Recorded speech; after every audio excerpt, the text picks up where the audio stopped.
if you took the entire population, it's tough for one person in a family to be a professional athlete. What are the odds of two people closely linked being professionals in the same sport? It's incredible.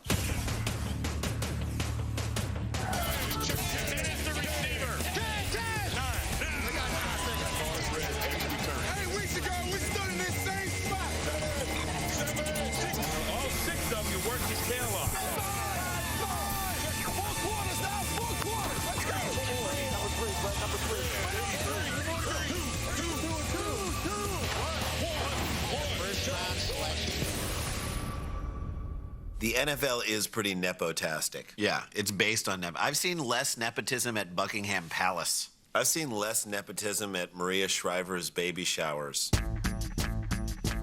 Y'all my family. Right. Pray like a family, baby. Love family, baby. Family, look out for each other. Family on three. 1, 2, 3. In the NFL, the term family translates loosely to team. Represent yourselves, this family, what this brotherhood about, dog. But for most in this sports show, theirs is a solo starring role, with family cast as extras in the crowd. I'm gonna go say hi to my family. Look at my little brother right there. Look at my mama right there. My brother! My little older brother! Our list covers those few who share the stage. I need one more rush on my brother and I'll beat him. Hey, where's my knucklehead brother at? Some spanning generations. You know the Lions history? Grandpa's first job with the Lions? Equipment manager. While we'll go out on a limb for some family trees, what constitutes a family is strictly scientific. Your show suggests that there is some commonality in both genes and likely the profession itself. And these football families swam to the top of the gene pool to make our top 10. The number 10 football family of all time, the Ryans. Why is the Ryan family in your top 10? I mean, I got the Buddy thing. I thought I was looking good. Rex is not Buddy. Rex is a blowhard. No flags that time. You know, Buddy was cool. Rex is a blowhard. Make the tackle. Guys like that, they are characters. And they got to be higher than 10.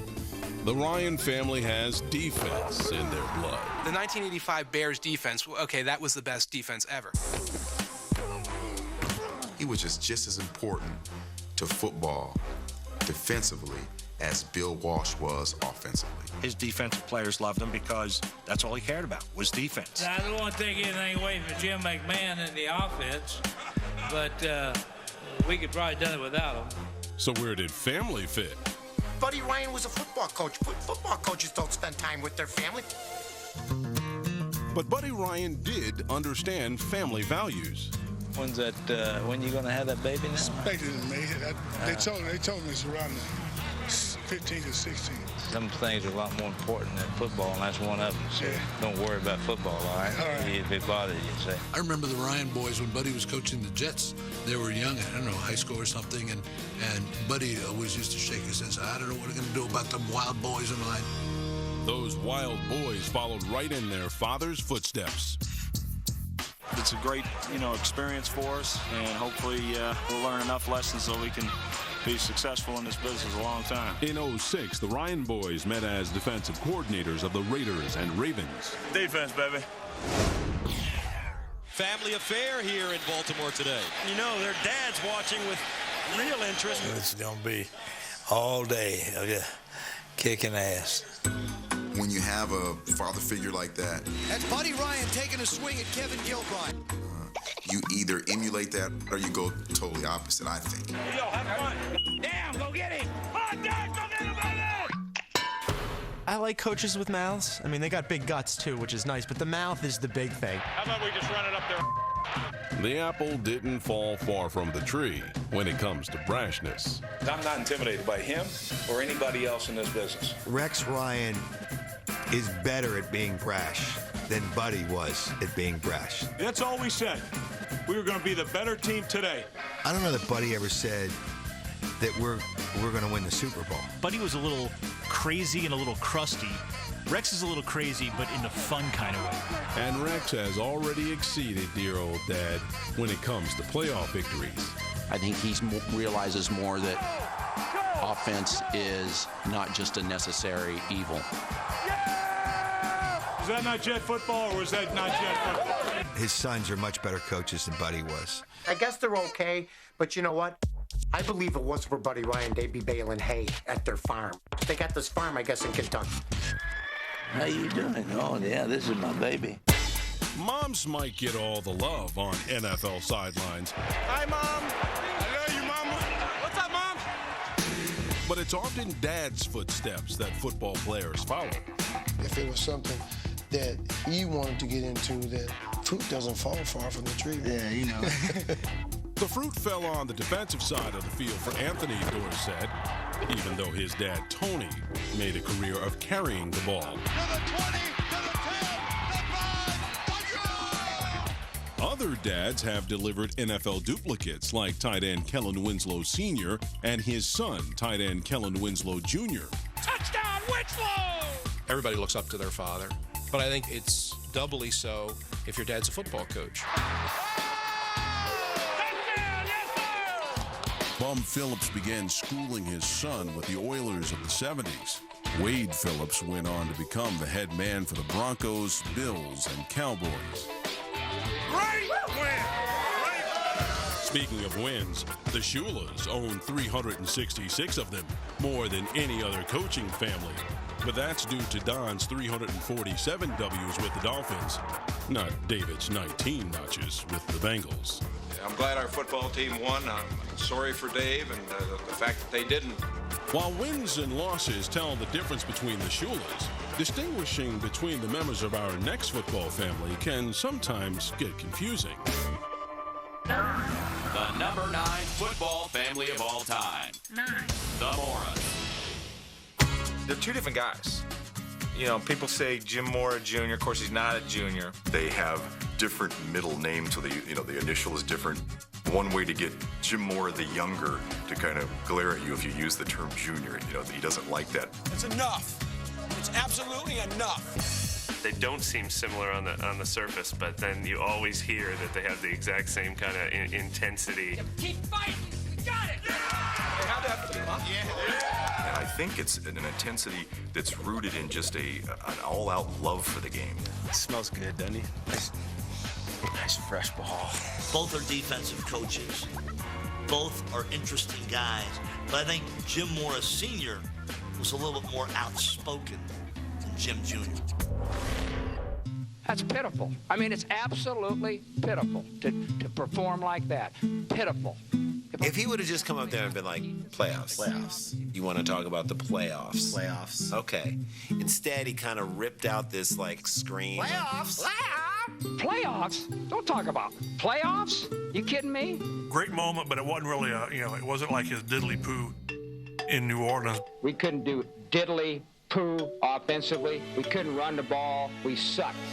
We're not good enough yet. He just gets symbolized with these moments because he's kind of a laid back, even keel guy. It was a horse performance in the second half. Once the younger Jim Mora became a head coach, you see a little of his father in him in those moments. Do we lead the league in fourth quarter scoring differential? Is that putting people away? Thank you. Next question.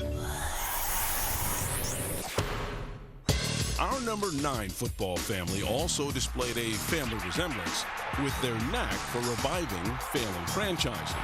The Saints' first winning season ever. People can no longer say that the Saints are the only NFL team never to have a winning season. The Colts are AFC Eastern Division champions.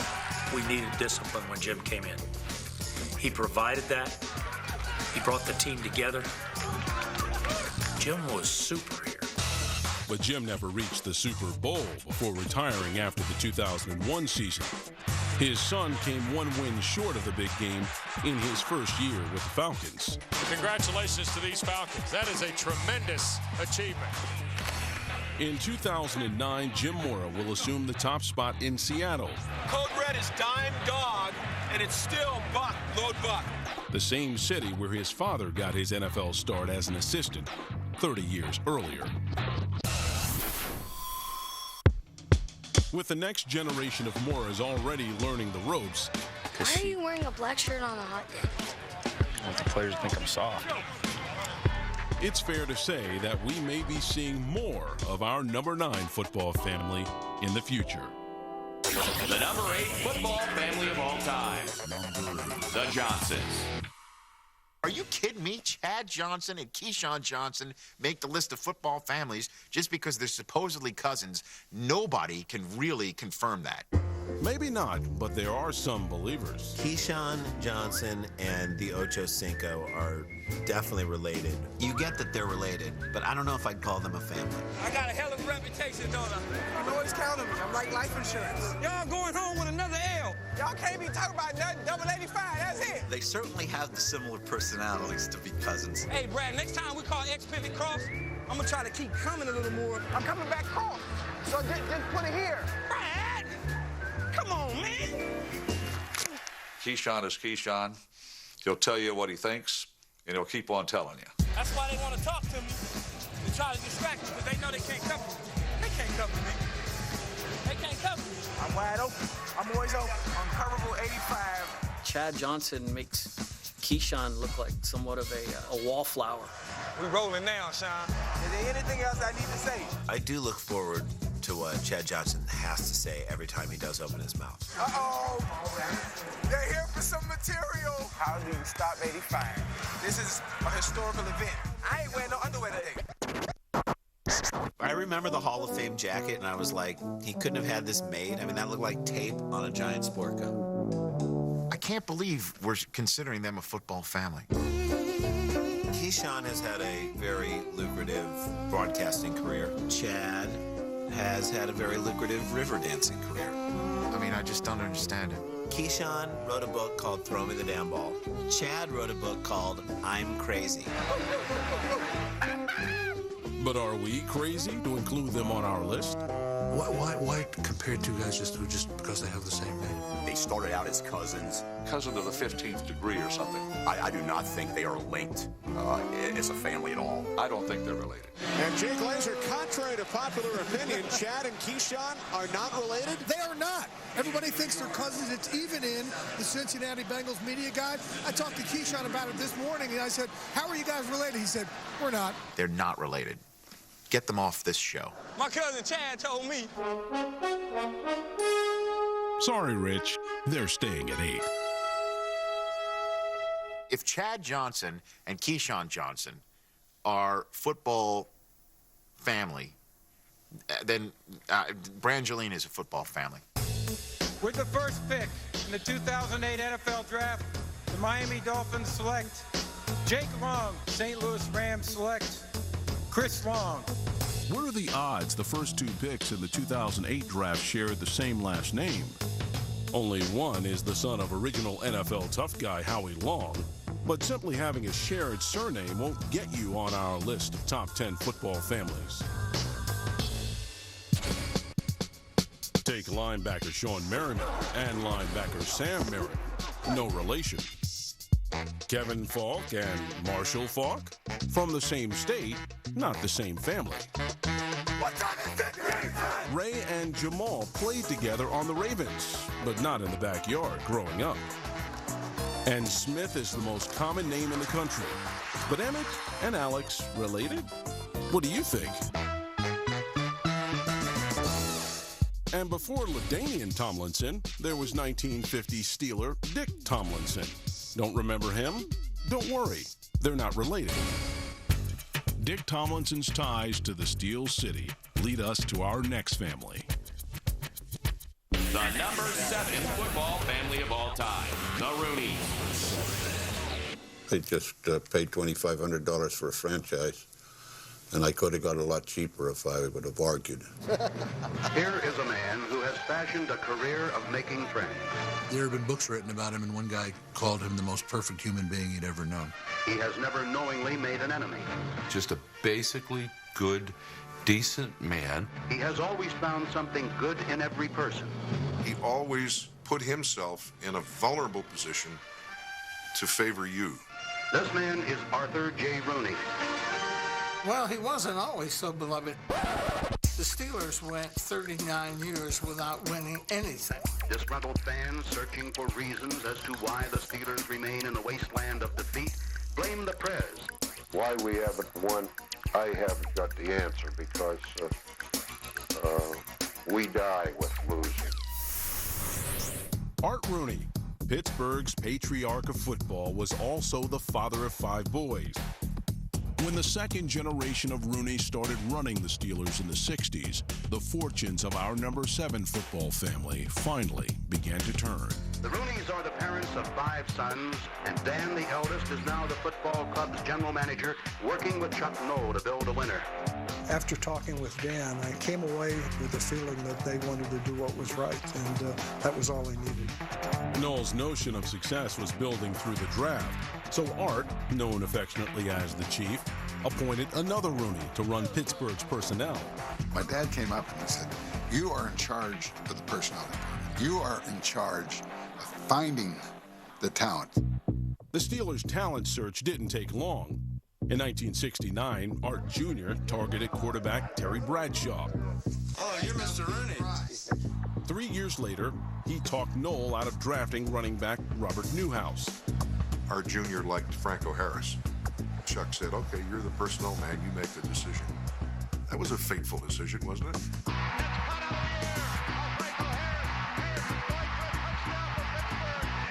And in 1974, Art Jr. added 4 Hall of Famers in one draft. Lynn Swann, Jack Lambert, John Stallworth, Mike Webster. The stars all lined up right there. Thanks to those picks, our number 7 family began lining up Lombardi trophies in the late 70s. The Pittsburgh Steelers are the champions of the National Football League for the 4th time. I've been waiting a long time to do this. Mr. Rooney, this is yours, man. The Rooney's reign in Pittsburgh produced a 5th world title in 2005 and proved Art Rooney's $2,500 purchase to be a wise investment. The number 6 football family of all time, the Matthews. How you been, man? I got a little something for you.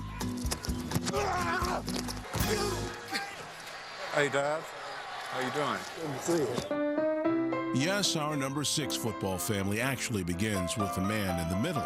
Clay Matthews Sr. was an NFL linebacker in the 1950s whose 2 sons need little introduction. Well, Bruce Matthews is in the Hall of Fame. Bruce Matthews is one of the great offensive linemen of this era. Bruce was scary. He has gone out there at whatever position they want to put him in, center, guard, tackle, doesn't matter, and just dominate. We know Bruce is in the Hall of Fame. He was a solid, tackle guard. I mean, this guy played every position center. But, Clay, his dude was a beast. I remember my rookie year, we played the Cleveland Browns. I just remember Clay calling out every play that our offense would call. Ripper Lynn! And lo and behold, it was what he called. Clay was also a tremendous clutch player. He made one of the greatest interceptions I've ever seen with time running out. 9 seconds to go. In 1989 in a playoff game. Looks over the middle, fires over the middle, Clay Matthews is one of those players that over time, there's going to be more and more consideration to put him into the Hall of Fame. Time has always been kind to our number 6 football family. 40 years old. Feel like I'm 30 on opening day. It's picked up by Clay Matthews at the 35, at the 40. The NFL's oldest player at the 50, at the 40, at the 35. He's still on his feet, 30. Clay Matthews made 1,517 tackles in 19 years. That's an average of 80 tackles per year for 2 decades, from the Carter administration down to the Clinton administration. Clay Matthews is great. He's got the smelling salts out. 40 years old, man. He's like a rookie. The Matthews were in the league for like 29 years each. Collectively 58 years, the Matthews. I don't think there's been a minute where we've been alive where they haven't been in the league. The Matthews brothers actually combined to play 38 seasons in the NFL, yet they won a grand total of 0 Super Bowls.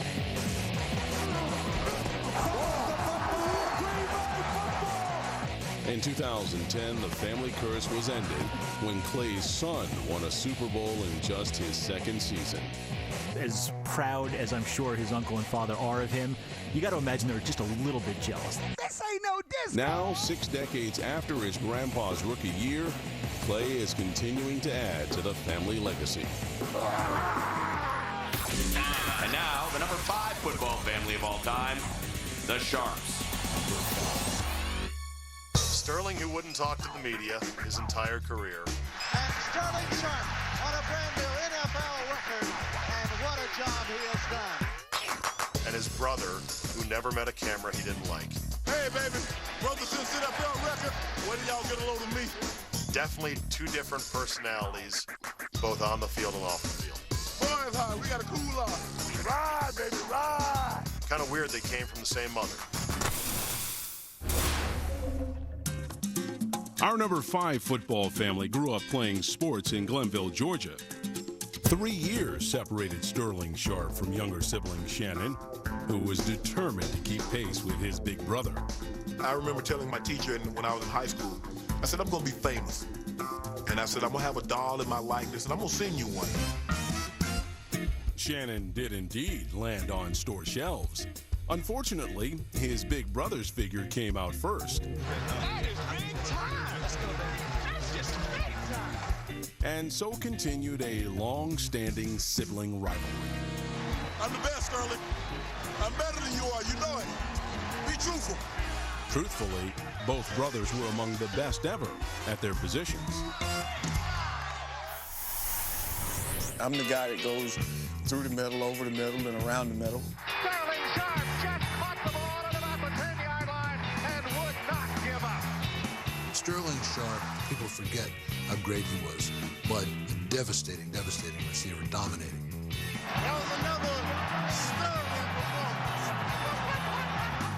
Shannon Sharp created a new type of tight end. That's what I'm talking about. He was a receiving tight end, a very tall tight end, a fast tight end. Shannon Sharp, touchdown!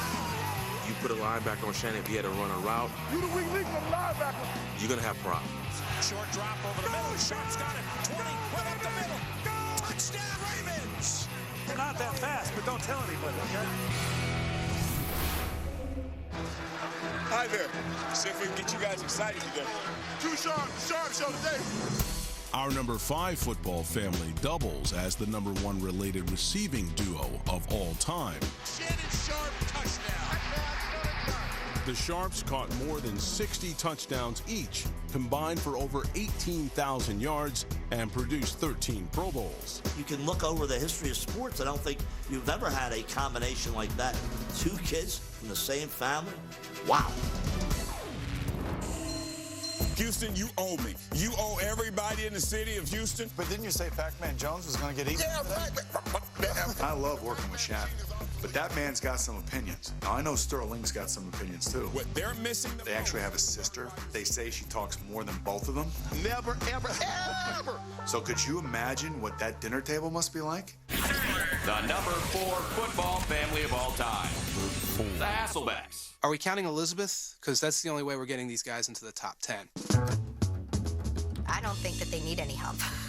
And I don't know if marrying into the family counts. Talking about a quarterback who played in the Super Bowl, maybe as famous as his sister-in-law, maybe. They were all born with the name, so I don't know if I can take credit. But credit is due to another family member. The one who makes the Hasselbeck family go, really, is Betsy Hasselbeck. I was going to say hi, Mom, but she's here already, so. We asked her to break down Matthew's play, and she crushed it. She nailed it. Here he has 3 options to go to. It's cover 2, so typically the middle of the field is open. We almost fired Rod Woodson and Marshall Faulk on the spot. Don Hasselbeck was a pretty good player, a tight end for the Patriots in the 1970s. And if there was fantasy football back then, he would have been really popular. He was one of those guys who would have 7 or 8 catches an entire year, but 4 of them would be for touchdowns. Brogan now throws down the middle. Hasselbeck got it in for the touchdown. He hauled it into the 5. He's the only one in the family with a Super Bowl ring. He was a factor in that game. 87. Don Hasselbeck, the tight end, blocked it. Having an NFL player for a dad definitely had its perks. Growing up, You know, going to practice, seeing guys like Lawrence Taylor and just, you know, future Hall of Fame guys, you just thought that was normal. Matt was around Steve Krogan. He was Hugh Millen's ball boy. You know, I take credit for Matt Hasselbeck because he watched me every day and he said, now, if that guy can play in the NFL, I know I can make it in the NFL. The one thing I always think about when I hear the name Hasselbeck is, thank God we're not talking about the name Hasselhoff. I always think they should have more hair. I feel like you need more hair if you're going to be a quarterback. Dude, we got the same number and the same shoes. How crazy. What's your name? Oh, my name's Matt. I continually tell people who are associated with the Seahawks that you have to be delighted that this guy is the face and the voice of this football team. One more time for the bass. Do you have any gum? What kind of assortment are we looking at? Wrigley's? Doublemint? We really, really, really want to win this game. He became a quarterback and took a team to the Super Bowl. And the Seahawks offense right now simply can't be stopped. Matt Hasselbeck, he finds a way of getting it done. He is the quintessential West Coast offense quarterback. Meanwhile, on the East Coast, Tim Hasselbeck was kind of the Roger Clinton of football. Yeah. You're like, are you still around and how do you get in here? Yeah. Tim's had a bit of a journeyman experience in the league. We appreciated the attitude you came in with and worked hard. I'm sorry we had to do it this early, but it's just a numbers game. Tim has been in the league, and we all know how tough it is just to be in the league, but in terms of accomplishments, he's not close to his dad or his brother yet. I think Tim would be, you know, excited to be anywhere with his dad and his two brothers. It's just another place for them to hang out. Ah, dang it. Stung by a bee. Dang it. There are some people that put out that they're the Beaver Cleaver family, but behind closed doors, it's something else.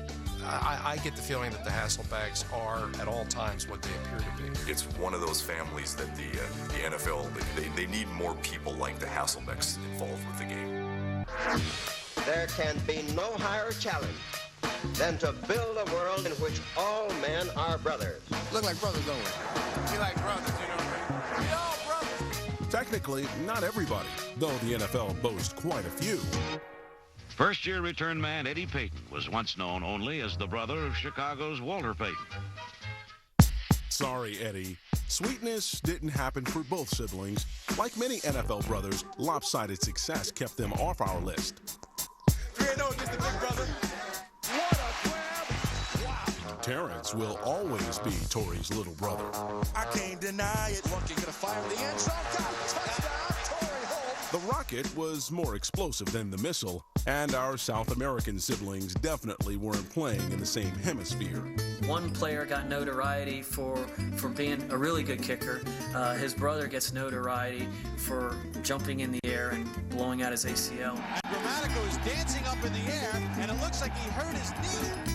The brothers who made it to number 3 on our list both had stellar careers. Normally you look at siblings might be in the National Football League or any professional sport together.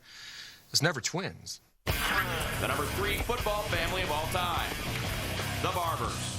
But as we also know from the Coors Light commercial jingle from years ago, I love football on TV and twins. And I don't know if Rondé and Tiki were the twins that they were referring to, but that was good enough for me. Always looking out for my brother, even when I'm getting ready. And running back, Rondé's brother, Tiki Barber. Intercepted, Ronde Barber, touchdown Tampa Bay. Oh, you go, Ronde. Gives it off to the back, out of the backfield, Barber. There goes Tiki Barber. Keep rolling. Tiki is one of the great Giants of all time. He retired as the franchise's all-time leading rusher and all-time leading receiver.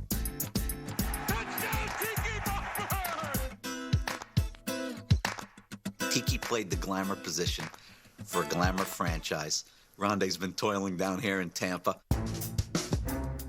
Rondé Barber is not just a great cover corner. He is the best run-defending cornerback of this generation. Got him, got him, got him.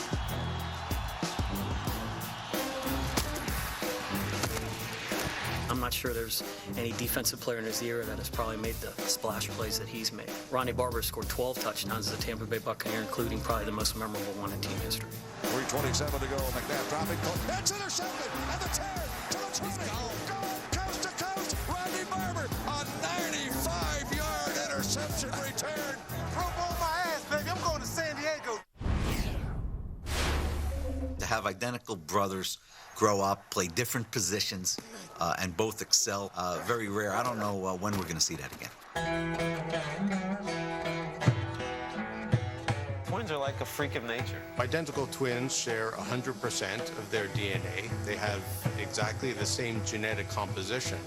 But recent studies show that the expression of those genes may change over time depending on their experiences. For Tiki and Rondé, their experiences were also identical. Geraldine Barber had a 2-bedroom apartment. She worked 2 jobs, and when they were 6 years old, the Barbers came to her, they were ready to play sports.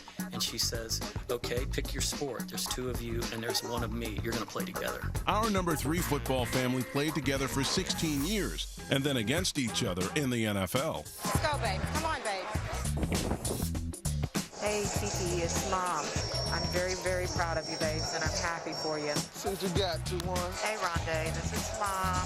I want you to play proud. Hey, where's my knucklehead brother at? They only met 5 times during their career on the field, and there was never really any of those crazy collisions, cornerback hitting, running back coming around the corner, anything like that. Come to throw it. I need that pick. Just a total respect and a love for each other that maybe the likes of which the National Football League had never seen before when it came to 2 brothers. Congrats, man. Yeah, they rank among the top football families ever. And certainly, I can't think of a better pair of twins. I love football on TV and twins. Why not the Barber brothers? While always in the spotlight, the quarterback doesn't always shine, especially when trapped in their father's shadow. Bob Greasy's NFL journey ended in the Hall of Fame. His son Brian's career has been a journeyman's. Chris Sims also started for the Bucs, but has never eclipsed the success of his father, Phil. The number 2 football family of all time, the Harbaughs. They have to be. The Harbaughs have to be on the list. They have to be. I mean, they've done something that nobody has ever done. What the Harbaughs did was become the first pair of brothers to settle their sibling rivalry on the NFL's biggest stage. The story was it got nauseating after a while. Did you and your brother ever dream that this could really come to pass? Did you and your brother fight? How would you console your brother? We're way past consolation. I'm sure they were tired of talking about it. This is bad enough. All right. You got to be here with your brother. The only thing that would be worse if he wasn't here. Okay. Yeah, you know Okay. All right. It seemed like a long conversation we had with my brother over there. What's going on? You were watching that? Yeah. Like, how's that going to go? This can be a lengthy one, too. Jim is the harder guy to like. What?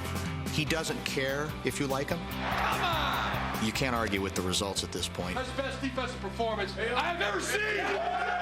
John is the under-the-radar guy. John had to be a special teams coach. We're going to kick right. Everybody to the ball. Play with your eyes and your hands. John is subdued. He's reserved. He's a little bit more diplomatic. I'm glad it worked out the way it did, but I thought it was pretty clear cut. They are definitely cut from the same cloth. Jack Harbaugh's got his fingerprints all over. Yeah, he does. Teams look a lot alike, don't they? Yeah. If the teams look alike, it's because of Jack Harbaugh, John and Jim's father, who coached football for over 5 decades. Back when they were growing up, where they didn't have much money, they would drive around and Jack, the father, would get with John and Jim. And just, when they would see kids on the other side of the track who had nicer cars, families had more money, nicer clothes, stuff like that, Jack would always remind Jim and John, who has it better than us? And those guys would say, nobody. Who's got it better than us? Nobody! He's the ultimate NFL type of patriarch because he groomed those guys to be the way they are. All we care about is winning the next game. We learned it from you. I mean, you were that kind of guy. I mean, you must win. It was never you must win, I don't think. It was always you must compete.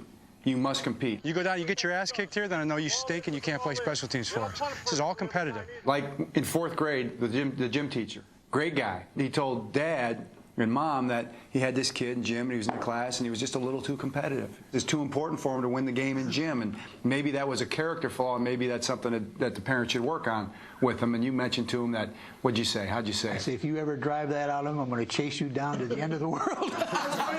I don't think there's anything that makes a father prouder than to have their children go into something that you spent your life doing.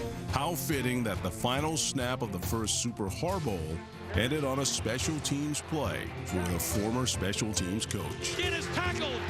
The Baltimore Ravens are Super Bowl champions. Good job. Proud of you. Proud of you. How about Jack Harbaugh? Who's got an advantage in the Harbaughs? Nobody. I love it. I love it. And now, the number one football family of all time, the Mannings. Number one. The Mannings. The Mannings. I love the Mannings. They rule the football world. When you've got, a father who was a legend down in the New Orleans area. For the Saints, the trigger man is St. Archie Manning. And he fathers two kids who are back-to-back Super Bowl MVPs. Your MVP, ladies and gentlemen, Eli Manning. #1 picks in the draft. The Indianapolis Colts select quarterback Peyton Manning. I don't think there's any question that this is one of the great sports families of all time. If you could tell me that Olivia could throw a spiral, I might tell you it's the greatest sports family of all time. There are the Mannings, Olivia and Archie. All you have to do is meet those two parents, and it tells you everything about these two kids. I was lucky growing up. I had my hero and my favorite football player right there in my house. He always said, I'm not trying to push football on you. I'm not going to force you to come out here and throw routes. I'm going to let you become your own person. I'm going to let you decide what you want to do. My admiration for Archie Manning is incredible. He's done a great job with his kids. Hey, who's your favorite football player? My dad. Your dad's your favorite football player, too? Well, you're on the right track. You're going to be a football player when you grow up? Mm-hmm. And Olivia, one of the all-time great moms, got an accent as sweet as Tupelo honey. I'm here to tell you about the big 1A. I call him Honey Buns. Y'all call him Cake. I think about Archie and Olivia looking at babies, and now both of them become back-to-back MVPs of the Super Bowl. How can that happen? It's logical to assume that the football father of two Super Bowl MVPs may have enjoyed some success during his playing days. Another well-conceived drive orchestrated by Archie Manning. But memories of Saints quarterback Archie Manning center more around survival. Archie, he played on bad football teams with the New Orleans Saints. Archie was probably the best runner of the three. Of course, that might be because he had to run for his life. Probably has mentioned it a time or two to the boys. Get the heck out of there and throw to whoever you know is going to be where they're supposed to be. Manning takes the snap, under pressure, avoids the rush, and he's going to fight out of it. Now throws it deep downfield. Wide open Tyree, who makes the catch. Archie, he tells you, he goes, every time I talk to my sons, I tell them I love them and good job. But I let them figure out the X's and O's, and usually the results are pretty good. The champions of the football world are the Indianapolis Colts. The New York Giants are the Super Bowl 42 champions. A real remarkable insight into what things are like, where that moment where Peyton came and saw Eli after the Super Bowl. And there's no doubt you're going to blacks. He squatted, right? It was really incredible to see them having that kind of conversation, and you kind of realize the plane that they're on. Before both of Archie's boys were Super Bowl winners, they squared off in the 2006 Brother Bowl. Welcome to the Meadowlands, where brotherly love will be put on hold tonight. Two brothers who played so many games against each other in the backyard, and they played basketball against each other. The usual brother stuff. They fought. While the big league backyard brawl went to Peyton, Touchdown, Peyton Manning. Eli and Archie took consolation in the combined success of the Manning family business. Between the three Mannings, we have 23 3,000-yard plus passing seasons, 21 seasons of over 20 touchdowns. Touchdown! Woo! Woo! 15 Pro Bowl selections, 3 Super Bowl rings, and counting. As a family, the three of them are going to combine for over 105,000 passing yards. 3 players, just about 60 miles of passing. With plenty of mileage still left to travel, our #1 football family may be headed to a destination fans can only dream about. We're probably headed for Manning versus Manning Super Bowl at some point. They might be the most famous family in the world for that 1 week while those two guys are getting ready to battle each other. I think it would be huge. Can you arrange that? Is there anybody else? Actually, a few football families were left off our list, and it's causing quite an outcry. I'm actually outraged that the Golics aren't on this list. I'm upset too. You're not going to bring up the great Zendejas family? The kicking Zendejas's? They're a football family. You know why? Because they love football. If love was all it took, we would have had a long list. But this show was about shared talent at football's top level. So if you've got a third cousin in the pros, get practicing, because if you're good enough, your family just might make our next list.